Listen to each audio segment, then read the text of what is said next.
ಬೆಳಗಾವಿಯಲ್ಲಿ ನಡೀತಾ ಇರುವ ಕಾಂಗ್ರೆಸ್ ಮಹಾಧಿವೇಶನದ ಸುದ್ದಿಯೊಂದಿಗೆ ಇವತ್ತಿನ ನ್ಯೂಸ್ ಅವರ್ನ ಶುರು ಮಾಡೋಣ.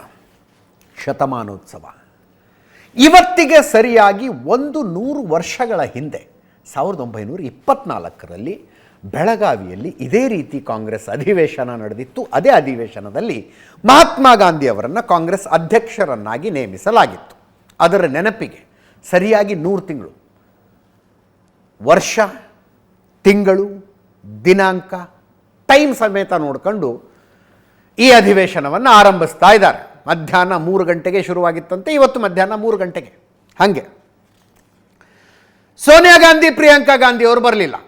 ಗಾಂಧಿ ಕುಟುಂಬದ ಎಲ್ಲರೂ ಇರ್ತಾರೆ ಅನ್ನುವ ಮಾಹಿತಿ ಇತ್ತು. ಸೋನಿಯಾ ಗಾಂಧಿ, ಪ್ರಿಯಾಂಕಾ ಗಾಂಧಿ ಬಂದಿಲ್ಲ. ರಾಹುಲ್ ಗಾಂಧಿ ಅವರು ಬಂದಿದ್ದಾರೆ. ಎಲ್ಲ ರಾಜ್ಯಗಳ ಕಾಂಗ್ರೆಸ್ ಅಧ್ಯಕ್ಷರುಗಳು, ಕಾಂಗ್ರೆಸ್ ವರ್ಕಿಂಗ್ ಕಮಿಟಿ ಮೆಂಬರ್ಗಳು, ಕಾಂಗ್ರೆಸ್ ಅಧಿಕಾರದಲ್ಲಿರುವ ರಾಜ್ಯಗಳ ಮುಖ್ಯಮಂತ್ರಿಗಳು, ಉಪಮುಖ್ಯಮಂತ್ರಿಗಳು, ಸಚಿವ ಸಂಪುಟದ ಸದಸ್ಯರು, ಕಾಂಗ್ರೆಸ್ನ ಬಹುತೇಕ ಎಲ್ಲ ಸಂಸದರು ಎಲ್ಲರೂ ಬೆಳಗಾವಿಲೇ. ಇವತ್ತು ಬೆಳಗಾವಿ ಕಾಂಗ್ರೆಸ್ ನಾಯಕರಿಂದ ತುಂಬಿ ತುಳುಕ್ತಾ ಇತ್ತು. ಒಂದು ರೀತಿ ಕರ್ನಾಟಕ ಇಸ್ ಹೋಸ್ಟಿಂಗ್ ದಿಸ್. ರಾಜ್ಯ ಸರ್ಕಾರ, ಕರ್ನಾಟಕದಲ್ಲಿ ಕಾಂಗ್ರೆಸ್ ಸರ್ಕಾರ ಇದೆ. ಮುಂದೆ ನಿಂತ್ಕೊಂಡು ಓಡಾಡಿ ಸಿದ್ದರಾಮಯ್ಯನವರು, ಡಿ ಕೆ ಶಿವಕುಮಾರ್ ಅವರು ಮಾಡ್ತಾ ಇದ್ದಾರೆ. ರಾಹುಲ್ ಗಾಂಧಿ ಅವರು ಬೆಳಗಾವಿ ಏರ್ಪೋರ್ಟಿಗೆ ಬಂದು ಇಳಿದಾಗ ಸ್ವತಃ CM, DCM ಹೋಗಿ ವೆಲ್ಕಮ್ ಮಾಡಿದ್ರು, ಸ್ವಾಗತಿಸ್ಕೊಂಡು ಬಂದರು. ಇವತ್ತು ಬೆಳಗಾವಿಯ ಟಿಳಕವಾಡಿಯ ವೀರಸೌಧದಲ್ಲಿ ಗಾಂಧಿ ಪ್ರತಿಮೆಯನ್ನು ಲೋಕಾರ್ಪಣೆ ಮಾಡಿದ್ರು ಮುಖ್ಯಮಂತ್ರಿಗಳು, ಉಪಮುಖ್ಯಮಂತ್ರಿಗಳು ಸೇರಿಕೊಂಡು. ಬೆಳಗಾವಿಯ ಸರ್ದಾರ್ ಮೈದಾನದಲ್ಲಿ ಇದು ಖಾದಿ ಉತ್ಸವಕ್ಕೆ ಚಾಲನೆ ಕೊಟ್ಟರು. ಇನ್ನು ರಾಮತೀರ್ಥ ನಗರ ಗಂಗಾಧರ ರಾವ್ ದೇಶಪಾಂಡೆ ಸ್ಮಾರಕ ಪುತ್ಥಳಿ ಉದ್ಯಾನವನಕ್ಕೆ ಚಾಲನೆ. ಫಾಸ್ಟಾಗಿ ಹೇಳ್ತಾ ಹೋಗ್ತೀನಿ. ಮಹಾತ್ಮ ಗಾಂಧಿ ಫೋಟೋ ಗ್ಯಾಲರಿಗೆ ಮುಖ್ಯಮಂತ್ರಿಗಳ ಚಾಲನೆ ಕೊಟ್ಟರು. 1924ರಲ್ಲಿ ಗಾಂಧೀಜಿ ಬಂದಿದ್ದಾಗ ತೆಗೆದಂಥ ಫೋಟೋಗಳನ್ನೆಲ್ಲ ಒಂದು ಕಡೆ ಇಟ್ಟು ಒಂದು ಗ್ಯಾಲರಿ ಮಾಡಿದ್ದಾರೆ. ಅದಕ್ಕೆ CM ಚಾಲನೆ ಕೊಟ್ಟರು. 15 ಗುಂಟೆ ಜಾಗದಲ್ಲಿ 1,58,00,000 ರೂಪಾಯಿ ವೆಚ್ಚದಲ್ಲಿ ಗಂಗಾಧರ ರಾವ್ ದೇಶಪಾಂಡೆ ಸ್ಮಾರಕವನ್ನು ನಿರ್ಮಿಸಲಾಗಿದೆ. ಇನ್ನು ವೀರಸೌಧದಲ್ಲಿ CWC ಮೀಟಿಂಗ್ ನಡೀತು. ಇದಕ್ಕಿಂತ ಮುಂಚೆ ಸಸಿ ನೆಡುವ ಕಾರ್ಯಕ್ರಮ. ಸಿದ್ದರಾಮಯ್ಯನವರು, ಮಲ್ಲಿಕಾರ್ಜುನ ಖರ್ಗೆ ಅವರು, ರಾಹುಲ್ ಗಾಂಧಿ ಅವರು ಒಂದೊಂದು ಸಸಿ ನೆಟ್ಟರು. ಒಂದು ಮರದ ಕೆಳಗೆ ಕೂತ್ಕೊಂಡಿದ್ರು.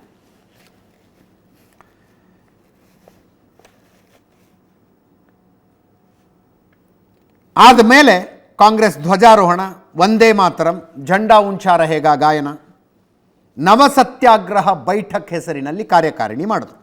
200 ಜನ ಕಾಂಗ್ರೆಸ್ ನಾಯಕರಿದ್ದರು. CWC ಸದಸ್ಯರಿಗೆ, ಸಭೆಗೆ ಬಂದಿದ್ದ ಸದಸ್ಯರಿಗೆ ವಿಶೇಷ ಗಿಫ್ಟ್ ಒಂದನ್ನು ರೆಡಿ ಮಾಡಲಾಗಿತ್ತು. ಒಂದು ಗಿಫ್ಟ್ ಬ್ಯಾಗ್ ರೀತಿಯಲ್ಲಿ 30,000 ಒಂದು ಲೆದರ್ ಬ್ಯಾಗು, 11,000 ರೂಪಾಯಿ ಮೌಲ್ಯದ ರೇಷ್ಮೆ ಶಾಲು, 1924ರ ಬೆಳಗಾವಿ ಅಧಿವೇಶನವನ್ನು ನೆನಪಿಸುವಂಥ ಒಂದು ಪುಸ್ತಕ, ನನ್ನ ಕನಸಿನ ಭಾರತ ಅನ್ನುವ ಇನ್ನೊಂದು ಪುಸ್ತಕ, ಬೆಳಗಾವಿ ಕುಂದ, ಗೋಕಾಕ್ ಕರದಂಟು, ಮೈಸೂರು ಸ್ಯಾಂಡಲ್ ಸೋಪ್, ಇಷ್ಟನ್ನು ಮಾಡಿ ಒಂದು ಬ್ಯಾಗ್ ಮಾಡಿ ಕೊಟ್ಟಿದ್ದಾರೆ ಎಲ್ಲ CWC ಸದಸ್ಯರಿಗೆ. ನಾಳೆ ಸುವರ್ಣಸೌಧದ ಎದುರು ಗಾಂಧೀಜಿ ಪ್ರತಿಮೆಯನ್ನು ಉದ್ಘಾಟನೆ ಮಾಡ್ತಾರೆ. ಈ ವಿಧಾನಸೌಧ, ವಿಕಾಸಸೌಧದ ಮಧ್ಯದಲ್ಲಿ ಕುಳಿತಿರುವ ಗಾಂಧೀಜಿದೊಂದು ದೊಡ್ಡ ಪ್ರತಿಮೆ ಇದೆಯಲ್ಲ, ಸೇಮ್ ಬೆಳಗಾವಿಯ ಸುವರ್ಣಸೌಧದ ಎದುರಿಗೂ ಮಾಡಿದ್ದಾರೆ. ಅದನ್ನು ಲೋಕಾರ್ಪಣೆ ಮಾಡ್ತಾರೆ. ಅದಾದ ಮೇಲೆ CP ಮೈದಾನದಲ್ಲಿ ಅದ್ದೂರಿ ಸಮಾವೇಶ. ಇವತ್ತಿನ CWCಯಲ್ಲಿ ಮಹತ್ವದ ವಿಷಯಗಳ ಚರ್ಚೆ ಆಯಿತಂತೆ. 1 ನೇಷನ್ 1 ಎಲೆಕ್ಷನ್ ಕೇಂದ್ರ ಸರ್ಕಾರ ಚರ್ಚೆ ಮಾಡ್ತಿದೆ. ನಾವೇನು ಮಾಡಬೇಕು, ಯಾಕೆ ವಿರೋಧಿಸಬೇಕು, ಚರ್ಚೆಯಾಗಿದೆ. EVMಗಳ ದುರ್ಬಳಕೆ ಮಾಡ್ಕೊಂಡು BJPಯವರು ಗೆಲ್ತಾ ಇದ್ದಾರೆ ಅನ್ನೋ ವಿಷಯ ಚರ್ಚೆಗೆ ಬಂದಿದೆ. ಮುಂದಿನ ವರ್ಷ ದೆಹಲಿ ವಿಧಾನಸಭಾ ಚುನಾವಣೆ ಇದೆ, ಬಿಹಾರ ವಿಧಾನಸಭಾ ಚುನಾವಣೆ ಇದೆ. ಆ ಚುನಾವಣೆಗಳಲ್ಲಿ ಕಾಂಗ್ರೆಸ್ನ ಕಾರ್ಯತಂತ್ರ ಹೆಂಗಿರಬೇಕು, ರಣತಂತ್ರ ಹೆಂಗಿರಬೇಕು ಅನ್ನೋದು ಚರ್ಚೆಯಾಗಿದೆಯಂತೆ. ಏನಿಲ್ಲ, ಕಾಂಗ್ರೆಸ್ ದಿಲ್ಲಿಲಿ ಕಳೆದ 2 ಚುನಾವಣೆಯಿಂದ 0, ಕಾಂಗ್ರೆಸ್ 1 ಸ್ಥಾನನೂ ಗೆದ್ದಿಲ್ಲ. ಬಿಹಾರದಲ್ಲೂ ಅಷ್ಟೇ, ದೇ ಆರ್ ಒಂದು ಸ್ಮಾಲ್ ಅಲಯನ್ಸ್ ಪಾರ್ಟ್ನರ್ ಆಗಿದ್ದಾರೆ ಅಷ್ಟೇ. ಇದು ಸೇರಿದಂತೆ ಅನೇಕ ವಿಷಯಗಳ ಚರ್ಚೆ ಆಗಿದ್ದಾವೆ. ನಾಳೆ ಸಮಾವೇಶದಲ್ಲಿ ಅಮಿತ್ ಶಾ ಅವರ ಹೇಳಿಕೆಯ ಬಗ್ಗೆ ದೊಡ್ಡ ಮಟ್ಟದ ಆಕ್ರೋಶ ವ್ಯಕ್ತವಾಗುವ ಸಾಧ್ಯತೆ ಇದೆ. ಜೈ ಬಾಪು, ಜೈ ಭೀಮ್, ಜೈ ಸಂವಿಧಾನ. CP ಹೆಡ್ ಮೈದಾನದಲ್ಲಿ ಸಮಾವೇಶ ಆಗುತ್ತಂತೆ. ರ್ಯಾಲಿ ಜೈ ಬಾಪು, ಜೈ ಭೀಮ್, ಜೈ ಸಂವಿಧಾನ ಹೆಸರಿನಲ್ಲಿ. ಇನ್ನು ಒಂದು 50 ನಿರ್ಣಯಗಳನ್ನು ಅಂಗೀಕರಿಸಲಾಯಿತು. 50 ನಿರ್ಣಯಗಳ ಪಟ್ಟಿ ಇದೆ. ಭಾರತದ ಸಂವಿಧಾನ ಅಂಗೀಕಾರದ 75ನೇ ವಾರ್ಷಿಕೋತ್ಸವವನ್ನು ಇತ್ತೀಚೆಗೆ ನಾವು ಆಚರಿಸಿದ್ದೀವಿ. ಹೀಗಾಗಿ ಈ ಸಂದರ್ಭದಲ್ಲಿ ಗಾಂಧೀಜಿಯವರಿಗೆ ಗೌರವ ಸಲ್ಲಿಸಲು ಇದು ಯೋಗ್ಯ ಕಾಲ, ಇತ್ಯಾದಿ ಇತ್ಯಾದಿ. ಜವಾಹರ್ಲಾಲ್ ನೆಹರು ಹೇಳಿದ್ದರು, ಸಂವಿಧಾನ ರಚನೆಗಾಗಿ ಡಾಕ್ಟರ್ ಅಂಬೇಡ್ಕರ್ ಹೇರಳವಾಗಿ ಶ್ರಮಪಟ್ಟು ಯೋಚನೆ ಮಾಡಿದ್ದಾರೆ ಅಂತ ಜವಾಹರ್ಲಾಲ್ ನೆಹರು ಅವರು ಹೇಳಿದ್ರಂತೆ. ಸಂವಿಧಾನದ ಸ್ಥಾಪಕರಾದ ಡಾಕ್ಟರ್ ಅಂಬೇಡ್ಕರ್ರನ್ನು ಪಾರ್ಲಿಮೆಂಟ್ನಲ್ಲಿ ಚುಟುಕೊತ್ತಿದ ಕೇಂದ್ರ ಗೃಹ ಸಚಿವ ರಾಜೀನಾಮೆ ನೀಡಬೇಕೆಂದು ನಾವು ಆಗ್ರಹಿಸುತ್ತೇವೆ. ಅಂದರೆ ಅವಮಾನಿಸಿದ್ದಾರೆ ಅಂಬೇಡ್ಕರ್ರಿಗೆ ಪಾರ್ಲಿಮೆಂಟ್ನಲ್ಲಿ ಅಮಿತ್ ಶಾ. ಅವರು ರಾಜೀನಾಮೆ ಕೊಡಬೇಕು ಅನ್ನುವ ನಿರ್ಣಯವನ್ನು ಅಂಗೀಕರಿಸಿದ್ದಾರೆ. ಕೇಂದ್ರ ಸರ್ಕಾರ ನಮ್ಮ ಪ್ರಜಾಪ್ರಭುತ್ವದ ಮೂಲ ತತ್ವಗಳನ್ನು ಹಾಳು ಮಾಡ್ತಾ ಇದೆ ಅನ್ನೋದಕ್ಕೆ ಇದು ಮತ್ತೊಂದು ಉದಾಹರಣೆ, ಇತ್ಯಾದಿ ಇತ್ಯಾದಿ ರೆಸಲ್ಯೂಷನ್ಗಳನ್ನು ಪಾಸ್ ಮಾಡಿದ್ದಾರೆ. KC ವೇಣುಗೋಪಾಲ್ ಮಾತಾಡಿದ್ದಾರೆ, ಜಯರಾಮ್ ರಮೇಶ್ ಅವರು ಮಾತಾಡಿದ್ದಾರೆ. ಇದ್ರ ಬಗ್ಗೆ ಕೇಳಿಸ್ಕೊಳ್ಳಿ.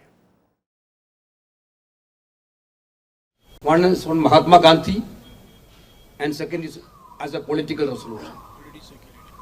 That both the circulations has been already circulated. I think there are major decisions. I have already told more than 50 persons, 15 leaders participate in the discussions. Honorable Congress President and former Congress President Rahul Gandhi ji both are spoken in depth. We finally 2025 संगठन का वर्ष है Congress party के लिए। संगठन सृजन कार्यक्रम यानी को संगठन को और मजबूत बनाने के लिए ब्लॉक, मंडल, जिला, राज्य और राष्ट्रीय स्तर पर जो निर्णय लेने हैं कांग्रेस अध्यक्ष और सभी नेता लेंगे और संगठन सृजन कार्यक्रम इमीडिएटली लिया जाएगा और 2025 में इसको हम खत्म करेंगे ताकि ಒಂದು ಕಡೆ ಇದಾದರೆ ಇನ್ನೊಂದು ಕಡೆ BJPಯವರು, JDSನವರು, ಬೇಸಿಕಲಿ ವಿಪಕ್ಷಗಳು ಈ ಸಮಾವೇಶವನ್ನು, ಈ ಅಧಿವೇಶನವನ್ನು ನಕಲಿ ಗಾಂಧಿಗಳ ಸಮಾವೇಶ ಅಂತ ಕರೀತಾ ಇದ್ದಾರೆ. ಗಾಂಧಿ ಹೆಸರಿನಲ್ಲಿ ನಕಲಿ ಗಾಂಧಿಗಳು ಸೇರ್ಕೊಂಡು ಸಮಾವೇಶ ಮಾಡ್ತಾ ಇದ್ದಾರೆ. ಗಾಂಧಿ ಕಾಲದ ರಾಜಕಾರಣ ಈಗ ಎಲ್ಲಿದೆ ಅಂತ ನಾಳೆ ವಿಧಾನಸೌಧದ ಮುಂದೆ ಪ್ರತಿಭಟನೆಯೂ ಮಾಡ್ತಾರಂತೆ ಇವರು. ಕೇಳಿಸ್ಕೊಳ್ಳಿ ಏನೇನು ಹೇಳಿದ್ರಂತ. ಆರ್ ಅಶೋಕ್, ವಿಜಯೇಂದ್ರ, ಕುಮಾರಸ್ವಾಮಿ ಅವರು ಮಾತಾಡಿದ್ದಾರೆ. ಆದರೆ ಇಲ್ಲಿರೋ ಅಂಥದ್ದು ನಕಲಿ ಕಾಂಗ್ರೆಸ್ ಅವರು. ಇವರು ಸ್ವಾತಂತ್ರ್ಯ ಸಿಕ್ಕಿದ ಮೇಲೆ ಇದನ್ನು ವಿಸರ್ಜನೆ ಮಾಡಿ ಅಂತೇಳಿ ಮಹಾತ್ಮ ಗಾಂಧೀಜಿಯವರು ಹಲವಾರು ಬಾರಿ ಹೇಳಿದ್ದಾರೆ. ಇವ್ರು ಗಾಂಧಿ ಅಂತ ಇವ್ರ ಹೆಸರು ಹೆಂಗೆ ಬಂತು ಅಂತಾನು ಗೊತ್ತಿಲ್ಲ. ಇವ್ರ ಪೂರ್ವಜರು ಯಾರು? ಇವ್ರು ನಕಲಿ ಗಾಂಧಿ ಅಂತ ಇಟ್ಕೊಂಬಿಟ್ರು. ಸರ್ಕಾರಿ ಕಾರ್ಯಕ್ರಮ ತಾನೆ, ಸರ್ಕಾರದ ಪ್ರೋಟೋಕಾಲ್ ಪ್ರಕಾರ ಇವರೆಲ್ಲರನ್ನೂ ಕರಿಬೇಕಾಗಿದ್ದೊಂದು ಕರ್ತವ್ಯ.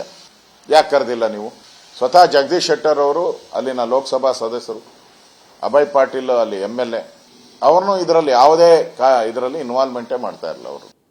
ಏನೋ ಮಹಾತ್ಮ ಗಾಂಧೀಜಿಯವರು ಆ ಕಾಂಗ್ರೆಸ್ಸಿನ ಒಂದು ಅಧ್ಯಕ್ಷತೆಯನ್ನು ವಹಿಸಿ ಅಧಿವೇಶನ ನಡೆದಿತ್ತು. ಅದು 100ನೇ ವರ್ಷದ ಒಂದು ಸಂಭ್ರಮ ಆಚರಣೆಯನ್ನು ಇಂದಿನ ಕಾಂಗ್ರೆಸ್ ಪಕ್ಷವರು ಮಾಡ್ತಾ ಇದ್ದಾರೆ. ಗಾಂಧೀಜಿಯವರ ತತ್ವಗಳನ್ನು ಗಾಳಿಗೆ ತೂರಿ ತಮ್ಮ ರಾಜಕೀಯ ಬೇಳೆಯನ್ನು ಬೇಯಿಸ್ಕೊಳ್ಳೋದಕ್ಕೋಸ್ಕರ ರಾಜ್ಯದ ಜನರ ಒಂದು ತೆರಿಗೆ ಹಣವನ್ನು ದುರುಪಯೋಗ ಮಾಡಿಕೊಂಡು ಖಂಡಿತ ಅದು ಸರಿಯಲ್ಲ. ಅಂದಿನ ಕಾಂಗ್ರೆಸ್ಸೇ ಬೇರೆ, ಇವತ್ತಿರ್ತಕ್ಕಂಥ ನಕಲಿ ಕಾಂಗ್ರೆಸ್ಸೇ ಬೇರೆ. ಬೆಂಗಳೂರಿನಲ್ಲೇ ವಿಧಾನಸೌಧದ ಮುಂದೆ ಮಹಾತ್ಮ ಗಾಂಧಿಯ ಪ್ರತಿಮೆ ಮುಂದೆ ಈ ನಕಲಿ ಕಾಂಗ್ರೆಸ್ಸಿನ ವಿರುದ್ಧ ನಾಳೆ ಗಾಂಧಿ ಪ್ರತಿಮೆ ಮುಂದೆ ನಾವು ಧರಣಿಯನ್ನು ನಾವು ಮಾಡ್ತಾ ಇದ್ದೇವೆ. ಒರಿಜಿನಲ್ ಕಾಂಗ್ರೆಸ್ ಇದೆಯಾ? ಯಾವ ಕಾಂಗ್ರೆಸ್ ಇದು?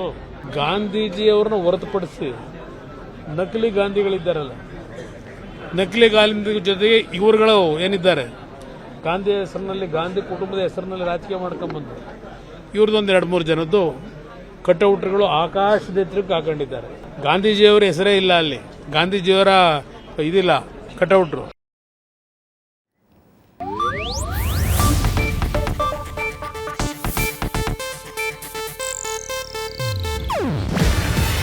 ಇದು ಏಷ್ಯಾನೆಟ್ ನ್ಯೂಸ್ ನೆಟ್ವರ್ಕ್ ಪ್ರಸ್ತುತಿ. ನೀವು ನೋಡ್ತಿದ್ದೀರಾ ಏಷ್ಯಾನೆಟ್ ಸುವರ್ಣ ನ್ಯೂಸ್.